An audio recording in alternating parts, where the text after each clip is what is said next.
Hello, I'm Brian Tracy, and today I want to talk to you about how to not overspend during the holidays, which is a problem that almost everyone has. Social engagements and upcoming holidays, it's easy to spend more than you anticipated without a clear-cut plan of action. This leads to financial stress and strain on you once the season is over and you have to pay the money back. To ensure that you don't spend outside of your limits and still have a great holiday season, here are the 3 things you can do to avoid overspending. First, set an overall budget. Ask yourself, how much can you reasonably afford to spend in this holiday season? Instead of thinking, what is the absolute maximum amount you can spend, say, how much can you afford to spend without stretching yourself too thin? The problem with the holidays is that people spend way more than they can reasonably afford and then are stuck in debt for months, maybe even years, after the season has ended. The holidays aren't about showing your love or gratitude for someone by putting yourself in a tough financial situation. So take a look at your current finances.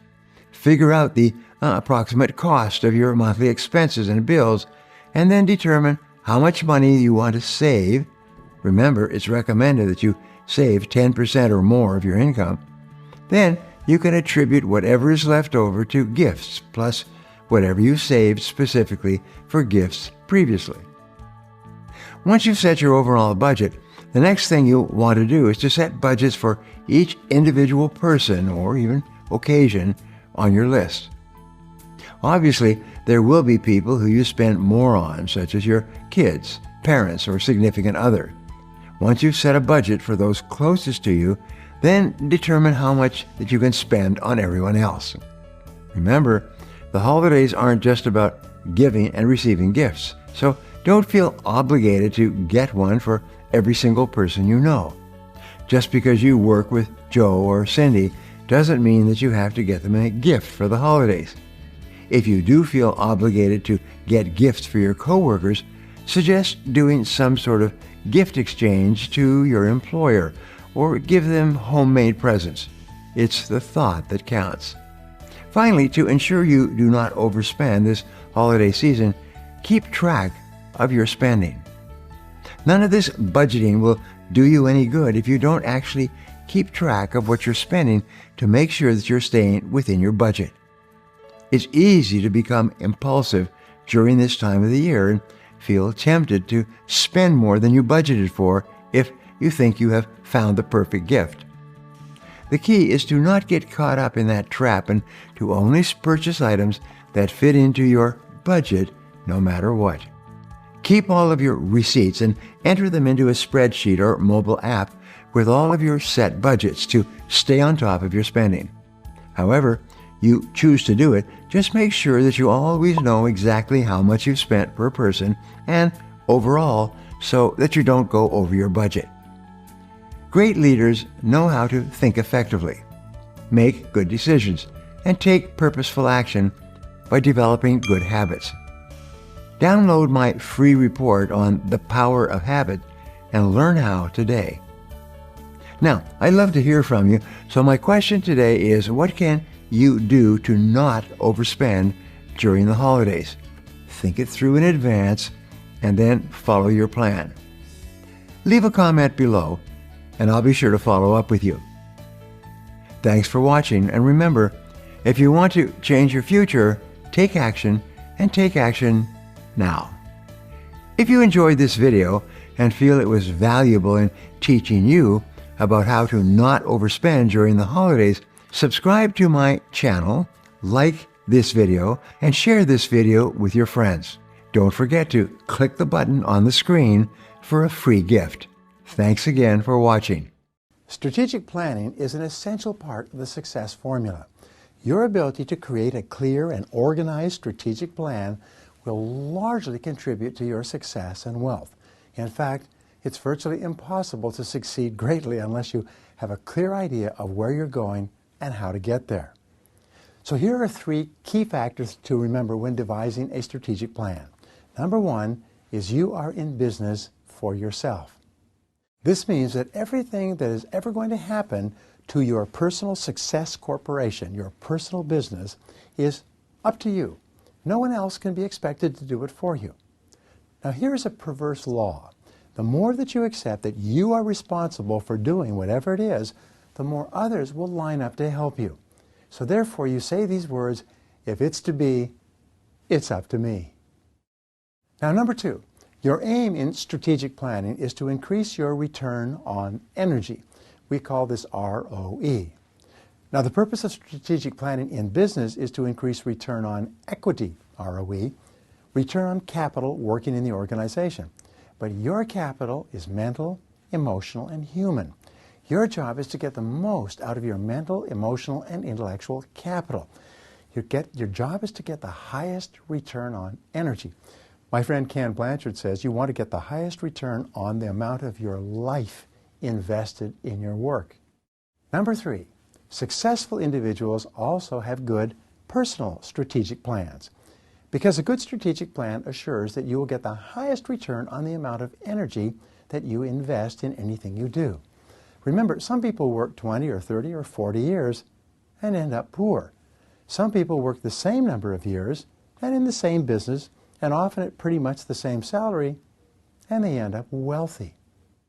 Creating and implementing a strategic plan is essential to your success in business. The people who become wealthy have a plan and they stick to that plan. As they say, the key to success is to plan your work and work your plan. If you enjoyed this information and would like to receive 6 additional free videos on the top questions people ask me about personal and financial success and achievement, visit www.briantracy.com/success mastery. That's www.briantracy.com/success mastery, and we'll set you up with 6 free videos. Hello, I'm Brian Tracy, and today I want to talk to you about my top success technique that will enhance your productivity and make you rich. Learn to prioritize what's most important and set aside those things that will never help you to reach your goals. One of the most popular topics I speak about in seminars and personal coaching is personal productivity. Successful people are always the most productive and prosperous and most positive in the room. And unlocking your inner achiever all boils down to developing an unshakable ability to be productive, no matter what life throws your way. My friend, the great Zig Ziglar, used to say that you don't have to be great to start, but you have to start to be great. And to build on Zig's advice, I always add that to be great, you have to start and never stop. What I've discovered throughout my career is that productivity and prosperity all start and end with goal setting that changes lives. Now, if you've been watching me on YouTube for any period of time, you've probably heard me say that success is goals and everything else is simply commentary. Well, that's because when you set and manage your goals properly, being more productive comes as naturally as breathing in and breathing out. That's because you learn to prioritize what's most important and set aside those things that will never help you to reach your goals. Remember, I've said before that 50% of what you do in any working day is completely useless. It has no help at all to enabling you to achieve your goals. So today I want to share with you 5 of my favorite goal-setting success techniques to help you get more done in less time. My first tip to enhance productivity is to write down your goals. I say write it down, write it down, write it down. Every great achievement begins with a thought, but your goals should never just live in your head. Make the thoughts tangible by writing them down. This will give your goals clarity and help you begin to journey from wishing to succeeding. According to the best research, less than 3% of Americans have written goals, and less than 1% review and rewrite their goals on a daily basis. And those people who set goals earn hundreds of thousands more during their lifetime than those who simply wish and dream of a better life. To get started, find the method that works best for you to get your goals in written form. Make a list on paper, buy a planner, use a spreadsheet, write in a journal, download a template, or use a project management system. What matters most is that you start writing down your goals today, not tomorrow, and never someday. Here's something important. I discovered that when you write down your goals, you're actually programming them into your subconscious mind. Your subconscious mind then takes those goals and turns them over to your superconscious mind, this great mental power that you have that works 24 hours a day and starts to attract into your life everything that you need to achieve the goal. And so therefore it's so important, write it down, write it down, write it down. Second, write your goals in the present tense. As you begin writing down your goals, it's essential that you use this simple trick to help propel you forward. Winston Churchill said that a pessimist sees the difficulty in every opportunity, an optimist sees the opportunity in every difficulty. So be sure that you're giving yourself every opportunity to see the positive and unlock the power of positive thinking by writing your goals in the present tense as if they were already a fact, as if they already existed. Then your subconscious mind suffers what is called a cognitive dissonance. Is the message that your subconscious mind is working on contradicts your reality, and your subconscious mind goes to work to attract your goal into your life. So instead of writing down, I will get my big raise in December, you can develop the confidence and motivation you need by simply stating, in December, I get my big raise, as though it were already a fact. This subtle change helps your brain to visualize your success and attracts into your life the ideas that you need to make them a reality. By writing your goals in the present tense, your subconscious mind takes over and you're motivated to achieve what you see. Your subconscious mind works 24 hours a day to attract you to your goal and attract the goal to you.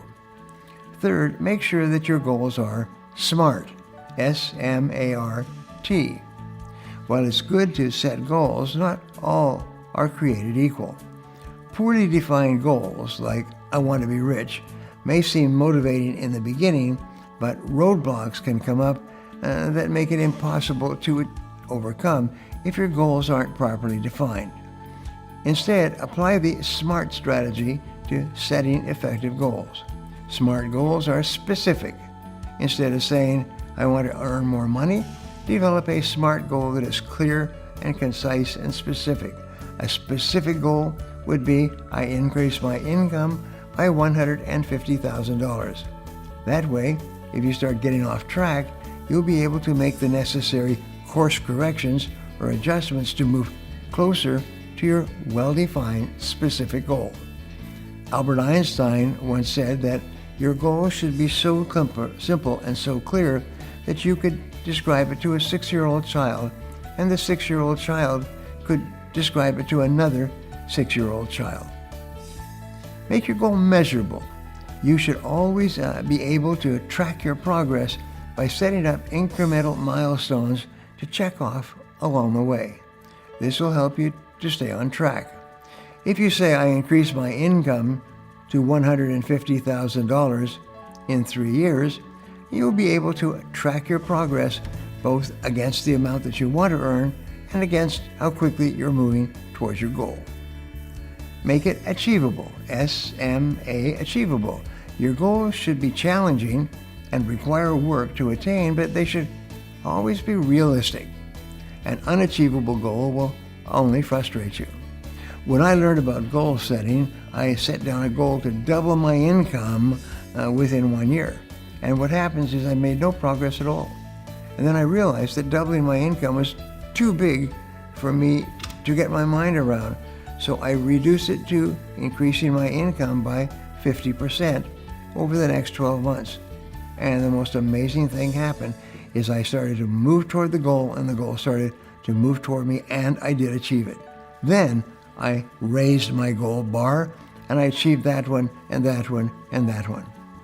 Becoming independently wealthy is an achievable goal, but a goal of, I want to earn $10 million by the end of the year, may not be realistic if you're just starting out at a new company. Dream big, and then do the research you need to set achievable goals. Relevant. Make sure that your goals align with your overall life plan. Set goals that will be worth your time, have positive benefits in your life, get you excited and up in the morning, get you closer to what you want your life to look like. Don't simply set big goals that will impress others. If your goals aren't relevant to your true goals and desires in life, you'll never have the energy and endurance and motivation to achieve them in the long run. And finally, time-bounded. So they are smart, measurable, achievable, and realistic, and then time-bounded. Set a specific time for your goal completion. I will volunteer more is a good start, but I volunteer at the animal shelter 6 times by June helps motivate you to reach your goal within a specific time frame. And the next tip is to check in regularly. One of the 5 principles of acclaimed researcher Edwin Locke's goal-setting theory is the feedback principle. Being able to receive feedback on your goals is essential to your progress. Checking your goals regularly might also reveal that they are too easy or too challenging and need to be revised. So check in with your goals on a regular basis, even daily if necessary or if possible. At the end of each day, get into the habit of reviewing your goals and making your to-do list for the next day. This habit will help you to stay focused on what is most important in helping you achieve your goals and create the life that you desire. My next success technique is for you to find an accountability partner. Achieving your goals is much easier when you have support, and an accountability partner can help you to stay on task. Put thought and care into who you will choose as an accountability partner. Often, people do not reach goals or are afraid to even set them because of the criticism they're afraid they will receive from others. There will always be someone who will tell you that you'll fail, waste your time, or lose your money. So it's best to keep your goals to yourself at first, except for a trusted individual. The best accountability partner is someone who is serious about achieving goals themselves and genuinely cares about you reaching your goals and becoming successful. Finally, put these success techniques into action. Now that you know what some of my favorite success techniques are all about, I'd like to invite you to check out my Goals Quick Start Masterclass. I have spent years developing this program, and it has transformed the lives of maybe even millions of people. It's my proven system for setting and achieving any goal, and it distills everything I know about effective goal setting into one quick and easy to follow program. Now, I'd love to hear from you, so my question today is, how can you enhance your productivity? Leave a comment below, and I'll be sure to follow up with you. Thanks for watching, and remember, if you want to change your future, take action, and take action now. If you enjoyed this video and feel that it was valuable in teaching you about productivity, subscribe to my channel, like this video, and share this video with your friends. Don't forget to click the button on the screen for a free gift. Thanks again. Hello, I'm Brian Tracy, and today I want to talk to you about some morning routines of successful people in the early morning hours. One of the great thinkers said the first hour is the rudder of the day. It sets the tone for everything else that happens. These hours, when you first wake up, set the tone for the rest of the day, affecting your mindset and productivity during all the hours that follow them. The importance of these early morning hours is the reason why some of the world's most successful people carefully craft morning routines designed to help them start the day off right and make the most of hours that follow. If you would like to start each day in the best way possible, consider implementing some of these proven morning routines into your morning schedule. First, plan your day the night before. Planning out your day the night before may not exactly be part of your morning routine, but it is a great way to get your day started off right. In fact, I was just reading the story of a very successful self-made multi-millionaire, multi-business developer who said every single morning he starts off by reading his goals. Every morning. He never misses a single day. By planning out what you want to accomplish the night before, you can start off each day with a plan in mind rather than waking up unsure what it is you want to tackle first. Plan out your morning routine as well as to what you want to do when that routine is complete. Then wake up the next morning and put that plan into action.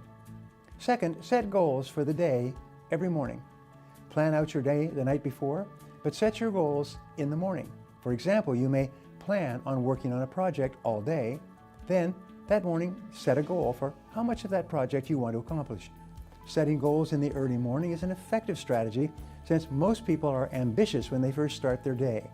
If you set ambitious goals in the morning, you'll feel more compelled, more motivated to follow through with them as the day carries on. Third, avoid checking your phone or other electronic distractions.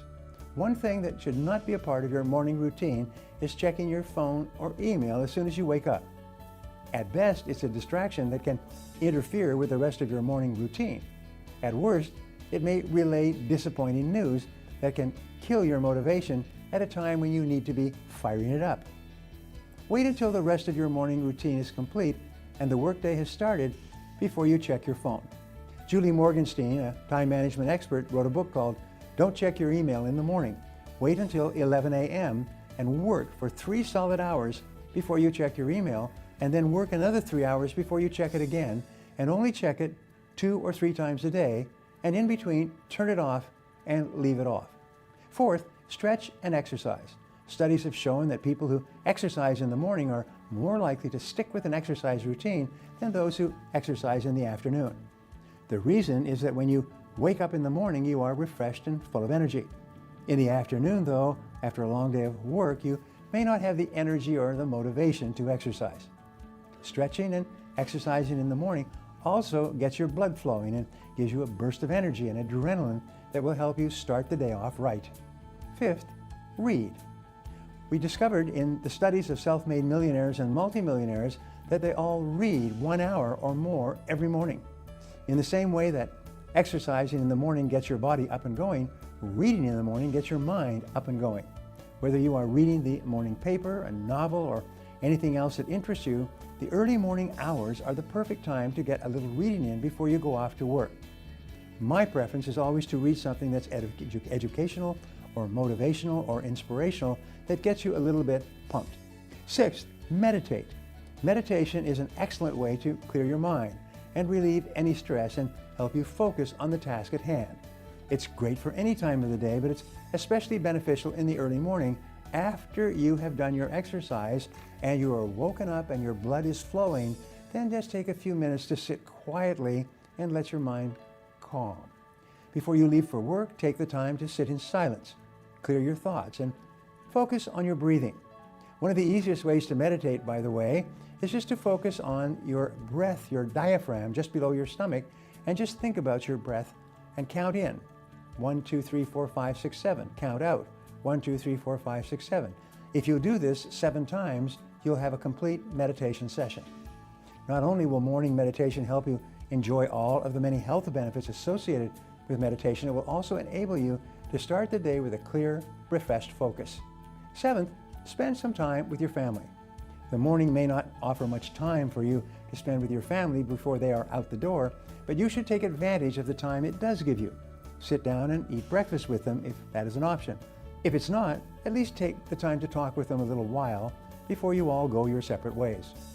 There truly is no better motivation for the day than spending a little bit of time with the ones that you love the most. Best of all, It will be a great motivation for them as they start their day as well.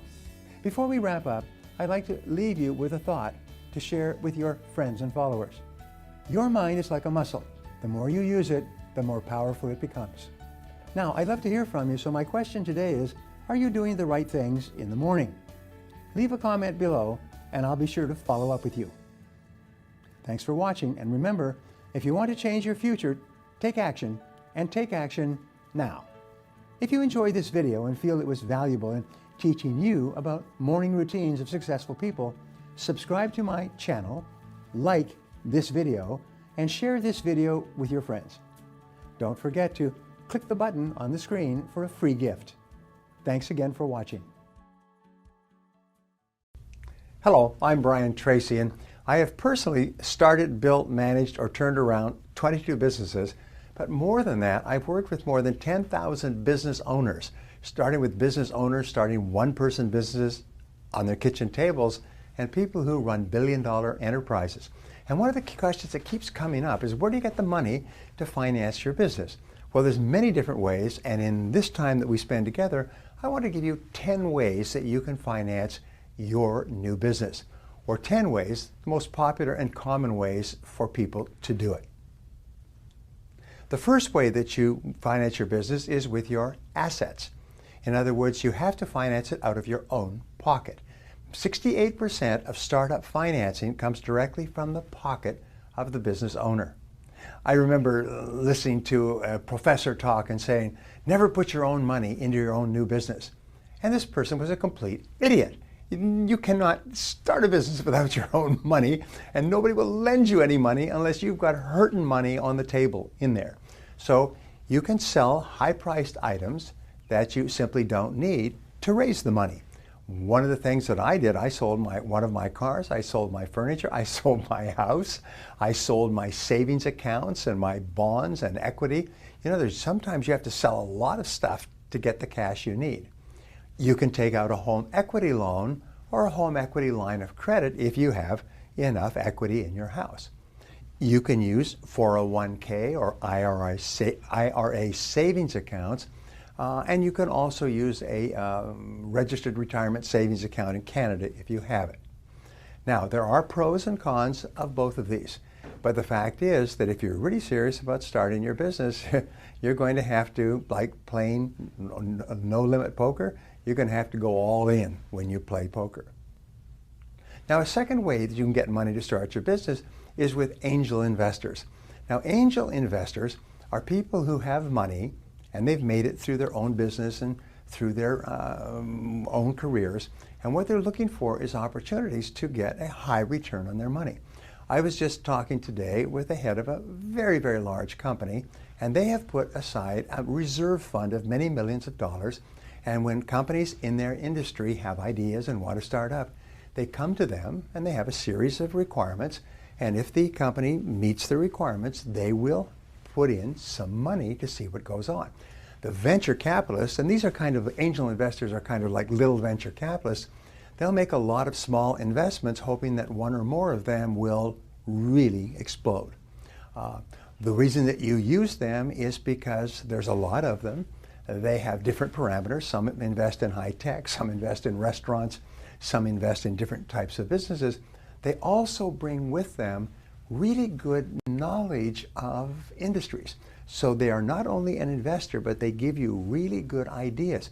And sometimes they can give you guidance with regard to product development, marketing, sales, and so on. Now, the pros and cons. The pros of using an angel investor is they've got the money and they can make a decision quickly. The cons is that they will want to take a part of your business, sometimes a substantial part. Like venture capitalists, they'll often want the right to step in and take over your business and push you out completely if you do not deliver on your projections. They want to protect themselves, and they're very smart about protecting themselves. Now, where do you find them?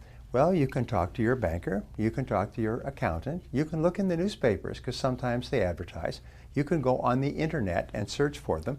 You can even put an ad in the paper or on the internet or Craigslist saying that you're looking for an angel investor to take a position in what appears to be a potentially very profitable company, and often they will find you. One last thing, there are often meetings and just seminars, workshops, and actual masterminding meetings where angel investors get together to talk about what's going on. And if you check around, you can find these meetings, and often you can go there and give a presentation. Now, the third place you can get money is friends and family. Now, it's interesting with friends and family, we say that they call this love money. Is people will give you money or lend you money because they love you. Now, it's a terrific idea in theory to get money from your friends and family. When I started my business, by the way, I have used all of these. And I had to go to my brothers, and I had to go to my parents, and I had to go to my friends that I'd worked with, and hat in hand, and ask them for money to get started or to keep going.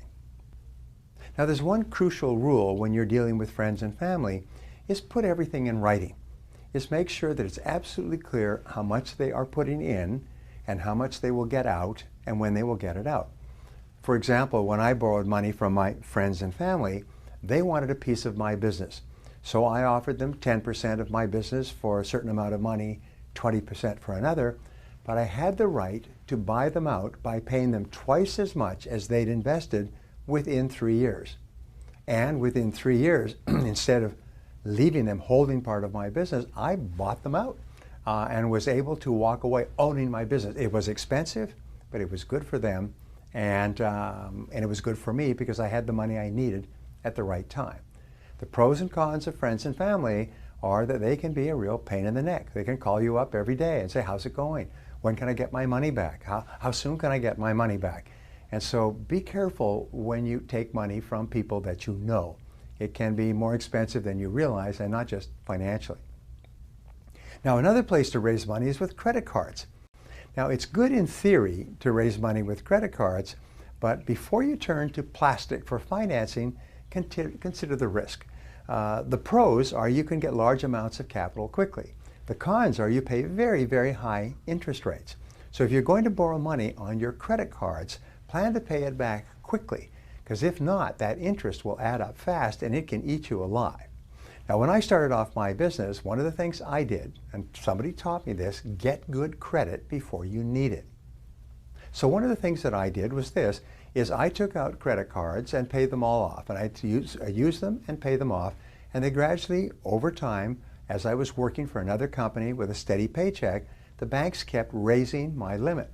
When I started my business, I had like $100,000 worth of limit on my credit cards.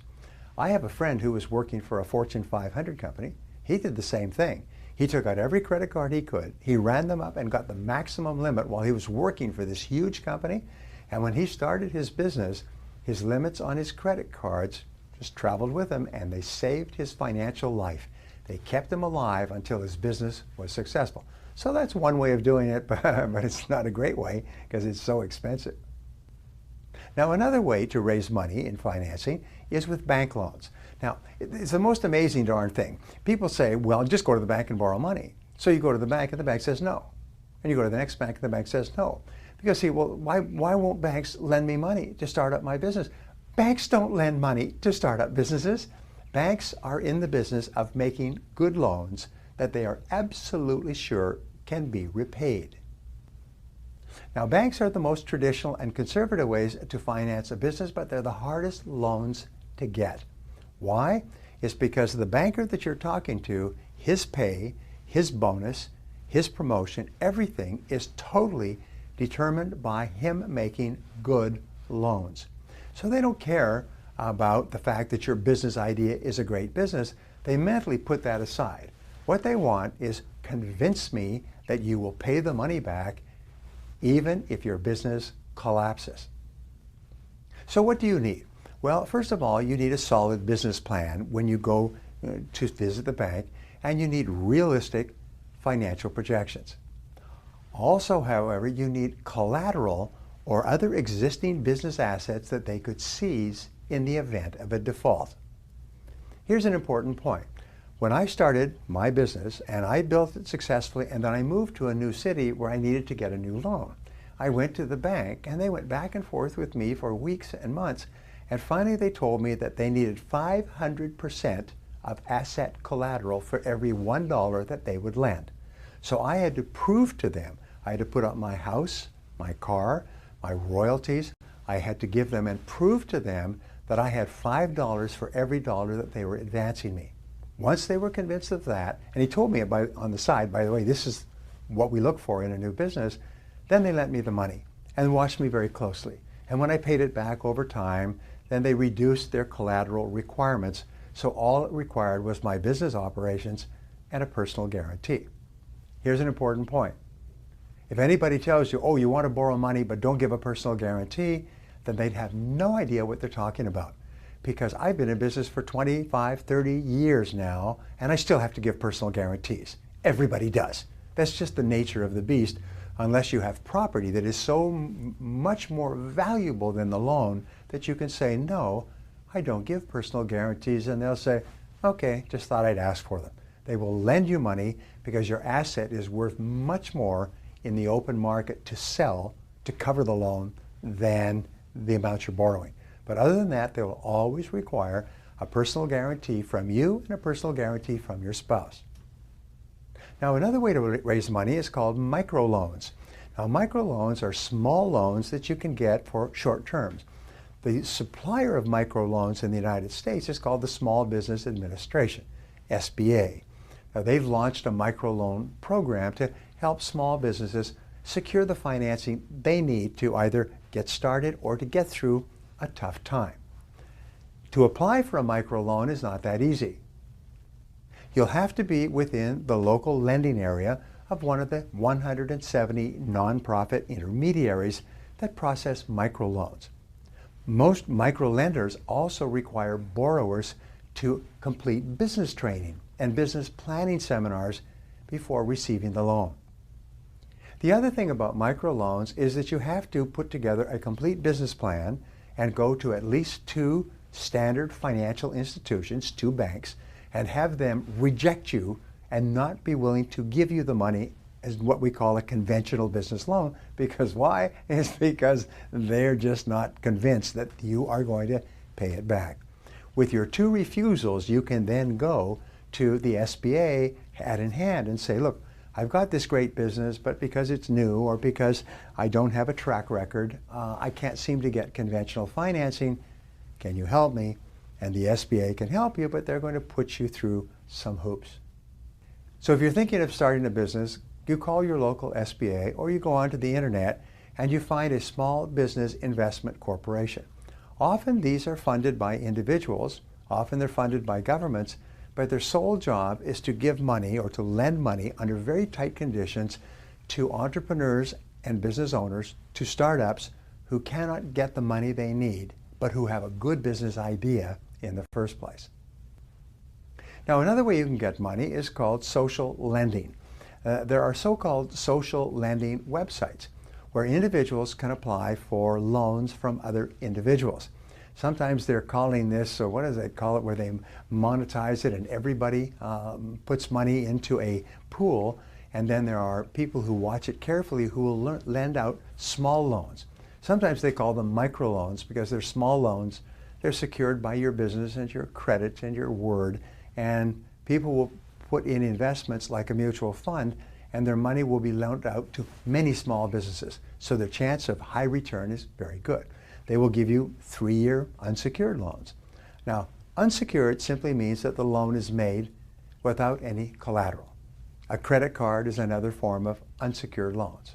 So remember, whenever you borrow money, the person who is lending you the money has just one thought in mind. How soon will I get it back, and how much will I get back? And if I'm lending you money and taking a piece of your business, what will be my potential upside? They don't care about you as a person and your life and your career and your history and all your hopes and dreams and business plans. All they want to know is how much in, how much out, how fast, how sure. And your job in applying is to answer those questions. How much do you want them to put in? How much will they get out? How fast will they get it out? And how sure can they be that they will get it out? Another way to raise money is with trade credit. Now, trade credit is based on trust, and many companies are started on the basis of trade credit. One of the biggest companies in the United States started off with one man with a $1,000 loan from his mother, and he went out and he sold a new service. And every company he spoke to said, no, we're not interested, until finally he found one company that says, yes, we're interested in the service. And then he said, wonderful, I'll need a deposit of 50% down so that I can install the service until it begins paying for itself.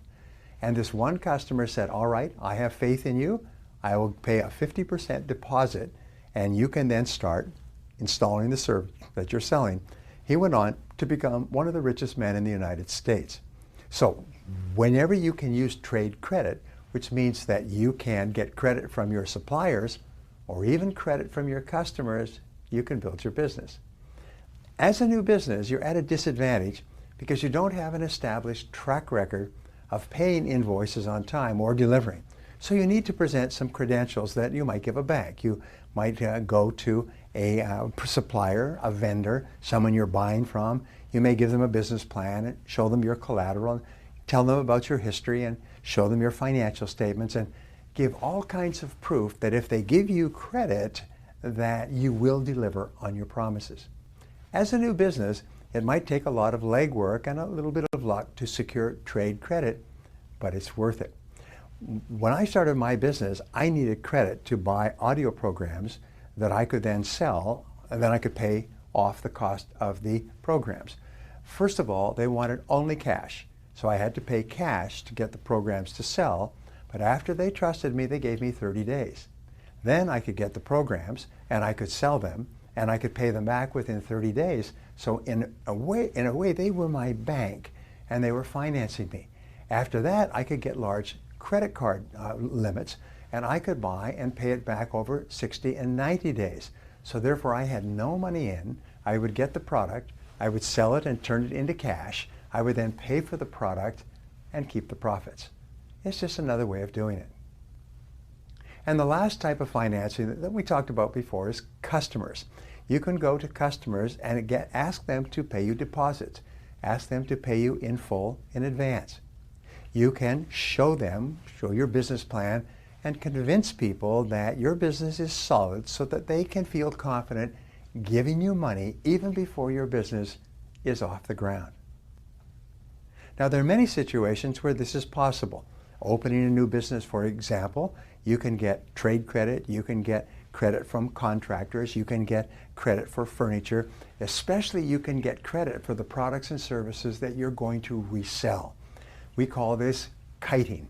You buy the product and service when you sell it immediately, but you've got 30 or 60 or 90 days to actually pay for it. Now, the pros and cons of this are that if you're going to buy the ingredients to create your products and services, you have to turn them into cash quickly. What this means is that if you have an ongoing and successful sales process so that you can buy the supplies, sell them, and pay them back, you can start a business with very little cash of your own and building on the cash and credit of others.